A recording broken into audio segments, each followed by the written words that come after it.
Every man says he wants a soft, radiant woman who fully surrenders to him, but almost no one is actually embodying what makes that possible. When you live from your true divine masculine energy, women can feel it. They relax, they open, and they choose you fully. If you want to attract your dream woman or lead your current relationship with confidence, this is what you've been missing. Most men think masculine energy is about being stoic or dominant, but divine masculine energy is different. It's what makes women feel fully safe to surrender, and it's not about memorizing pickup lines or trying to imitate some alpha male influencer. That isn't what makes women trust you. It's actually what pushes them away. In this video, I'm going to show you how to embody divine masculine energy and not in vague terms. I'm going to show you what it actually looks like in practice so you can bring it into your day-to-day life and attract the right woman and make her feel safe to be soft, affectionate, and trusting. Before we get started, I'm Isaac Wathen. I'm a men's coach that helps guys become the kind of man that their woman worships. Make sure to hit that subscribe button to get weekly updates when I post videos helping you do just that. Here's the problem that we're experiencing in our world as men is that there is an imbalance in what it means to be masculine, and the voices on the extremes are the loudest. So at the end of one extreme, we have guys whose emotions are overtly unregulated. What this looks like is they have outbursts and meltdowns. They place the burden of their emotions on the people around them, especially their women. They don't take responsibility for what they're creating in their lives. They have a victim mindset and they blame others. So that's one extreme. These guys that are just waterworks shows of projected insecurities. They can't hold their own emotions, and so unfortunately, the people around them have to hold them. And then on the other end of the extreme, we have these guys that are stoic and stone faced, who were taught that as men, we don't have feelings. And these guys have an ocean of unexpressed emotion within. And what that looks like is they're always acting like they have it all together, they have it figured out, but they don't actually know what's going on internally, how to express it or process it. They carry tension in their bodies. They grind their teeth at night. They have gritted teeth, tight jaws, tight shoulders. And these guys are just really all bound up. And they're just a powder keg waiting to blow until the emotions that they haven't expressed reach a critical mass and it comes out as a blow up, a meltdown, an outburst, or even violently. So neither of these guys, not the stone-faced stoic or the over emotional crybaby, are embodying divine masculinity. Divine masculinity is about striking a healthy balance and taking the best qualities from both. For many years, I was that stone faced, unfeeling stoic. I didn't think that I had emotions. I really lived in the middle ground. I never got too high, never got too low. When great things happened, I didn't triumph. When bad things happened, I didn't grieve. In fact, I lost a friend to a drug overdose during that time, and it wasn't until years later that I actually cried about it. So that wasn't a healthy place for me to be. And from that mode, I wanted so badly to be the guy that had it all together. And I was actually really good at projecting that to the world. Wanted to be the guy with the high paying career, the beautiful fiance, and the home with a view of the ocean. And I had it all. And when I got to that point, the way that I felt wasn't what I'd been promised by following that script. I wasn't actually happy, and I didn't actually feel fulfilled. And it wasn't until I got a window into my emotional world and actually faced my dissatisfaction that the seeds for change were planted. And my story into my emotional world was through my physical body. And as men, often our physical sensations are the window into our emotional world. So for me, what provided that was breath work. And for the first few times that I went, it was purely a physical experience. It felt kind of high. My body felt good. But once my body and system opened up to feeling physically, I started having these emotional releases, this catharsis. Every time that I went, I would sob, grieving all of the things that I had missed out on because I hadn't trusted myself, grieving the creative process of my own life because I'd been following society's script that I'd inherited. And so for a period of months, I kind of swung to the other end of the pendulum. I was crying multiple times a week, and I was like, oh my gosh, I'm such a baby now. But eventually, over time, I began to integrate the two sides, having tasted what it was like to be the stone faced stoic for many years, to having tasted what it was like to not really have a ton of control over my emotions. Now, I wasn't dumping on people or anything like that, but I was experiencing emotions in a way that I hadn't at all up to that point. And so, with the help of a coach and mentors, what I was able to do was create strategies for myself to process my own emotions, to understanding the wisdom, the teachings, the lessons behind those emotions, right? For example, anger often means that a boundary has been crossed. So if I'm feeling angry, okay, where was there a spoken or unspoken boundary crossed? How can I set the boundary? How can I express my anger not violently, not loudly, but simply through saying, hey, I'm angry. And maybe I needed to twist a towel really tight or scream in my car to get some of the more volatile, angry energy out of me. But I developed those tools, right? And grief, sadness, what have I lost? Is there anything that I can do to regain it? Or is it gone, and do I actually get to mourn and clear the energy that comes with that? Do I get to open the space within? So I learned that all of our emotions have messages for us, have teachings. And when we're living in that stoic, stone faced place, we can't learn the lessons. We deny that life is our teacher because we think that we've already learned all the lessons. If we have it all together, then there's nothing that anything could teach us.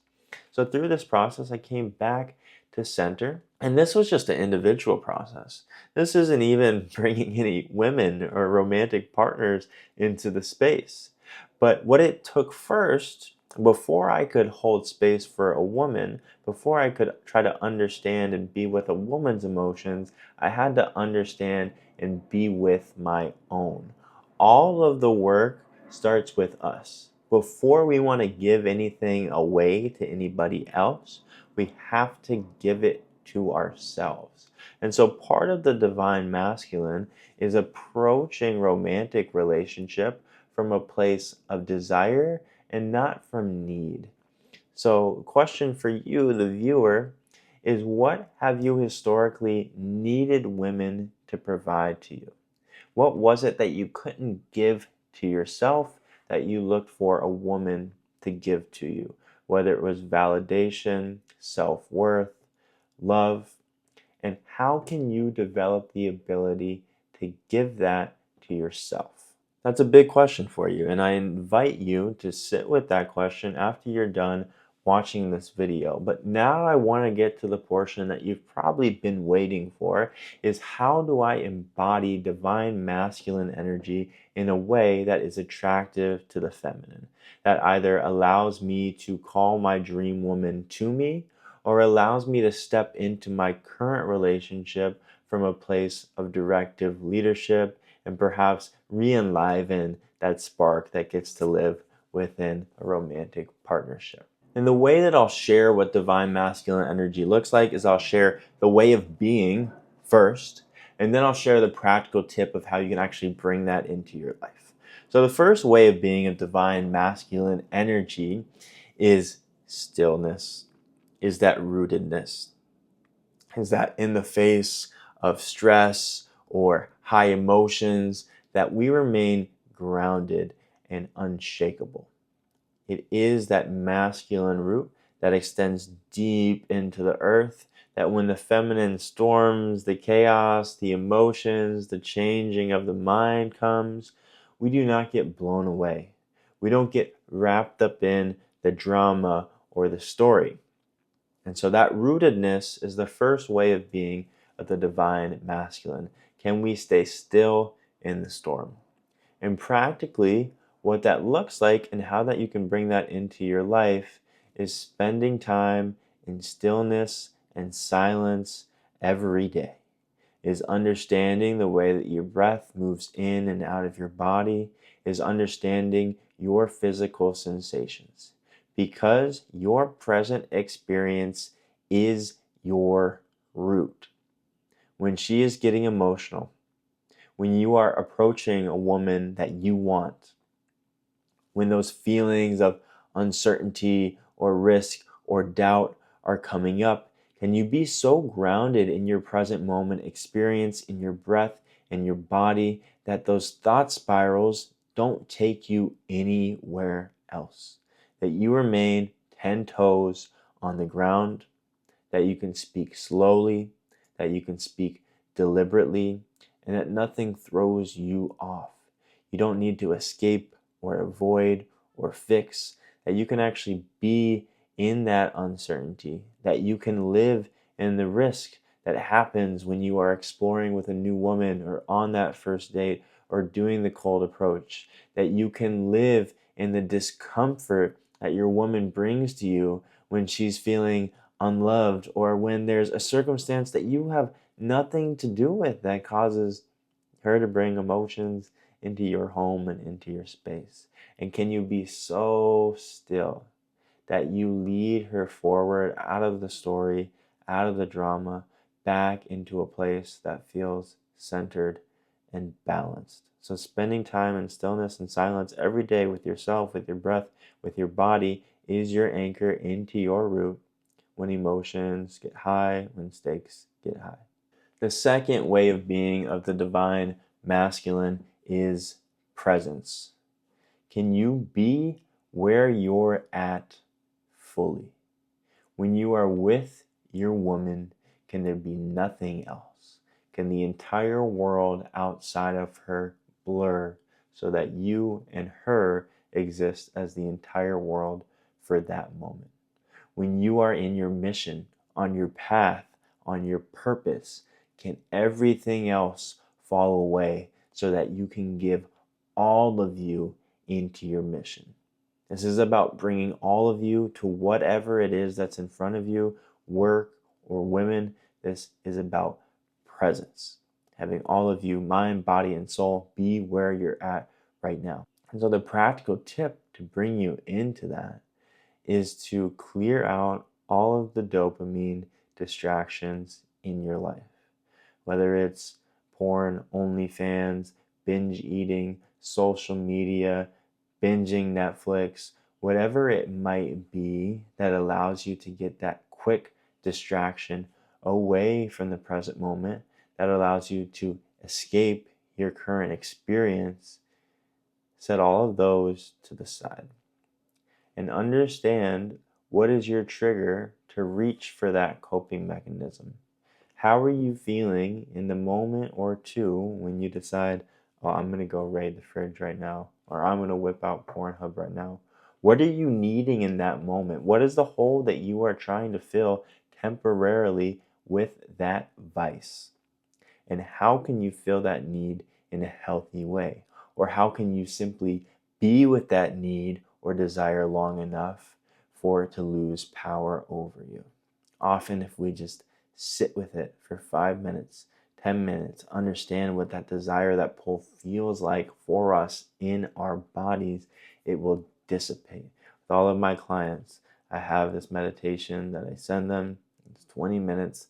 It guides them through that anytime they want to reach for the porn or anytime they find themselves in a scroll hole on Instagram. So how can you set aside all of those distractions, all of those meaningless things that take you away from experiencing your life in its fullness so that you can be where you're at? Because only the things that life has for us, or all the things rather that life has for us, exist in the present moment. Anything pulling us out of this is distracting from the potency and the gift that we were all granted with this human experience. The third way of being for divine masculine energy is decisiveness. is direction. And that comes from clarity. That comes from knowing what we want. And we don't have to know exactly how to get it, but we have to have the courage to take a step in that direction. No woman wants a guy that's twiddling his thumbs, waiting on somebody else to make the decision for him, waiting on somebody to come save him or give him the perfect opportunity. Women want a man that goes out and gets it. Ancestrally, men have always been the ones to go out beyond the wall, to lead migrations, to lead movements, to make the choices that keep the family or the kingdom protected and thriving. So, as men, if we want to live in that divine masculine energy that attracts the right woman to us, we have to be willing to make decisions, and we don't have to be right all of the time. We don't have to be unchanging in our decisions, but we have to trust ourselves enough and we have to have enough clarity to say, this is what I want, and this is the choice that I'm making because of it. Women don't want to make all the decisions. In fact, they want to have decisions taken off of their plates. If you've ever heard of this idea of decision fatigue, the example is that Steve Jobs had the same t-shirt in his closet every morning, and a lot of tech entrepreneurs do this so that he didn't have to make the decision of what clothes that he wore for the day. And the more decisions we make over the course of the day, the more our decision fatigue increases. And women have a lower tolerance for decision fatigue. Making all of these choices typically stresses them out and drains them more than it does us. So, as the man with that natural capacity for decision making and setting directions, we get to take responsibility for that. And it's actually extremely empowering. It's a gift for us because we get to be the conscious creators. We get to create the container within which the feminine can thrive. So the next time you're asking a woman out, it's not where do you want to go? It's you come with the plan. Hey, let's meet here at this time. So what that looks like in practice is setting the plans, is noticing where you can take the lead. This is very much about leadership and giving yourself a break. It doesn't have to be perfect. You don't have to plan the perfect date. In fact, planning, presenting the solution to her of what you're going to do, where you're going to be there, when you're going to pick her up, perhaps what you'd like her to wear. Maybe you bring the flowers without asking her what kind of flowers that she likes. That gesture exhibits self-trust. It exhibits a man who knows who he is and who's willing to make decisions, and that is extremely attractive to the right woman. So just to recap, the ways of being of the divine masculine, and I could talk for another hour about the topic, but the three ways of being that we cover today are: one, the rootedness; two, presence; and three, decisiveness. If you liked this video, if you took something from it, make sure to like, comment, and hit the subscribe button. If you're ready to get started on the next step to becoming the kind of man that your woman worships and lead your relationship into the future where it's bright and fulfilling and radiant, go ahead and take the free quiz linked in the description. When you take that quiz, I will send you a personalized video labeling exactly where you are being blocked from the type of love that you want to experience and the next step forward. Thank you so much for joining, and I'll see you in the next one.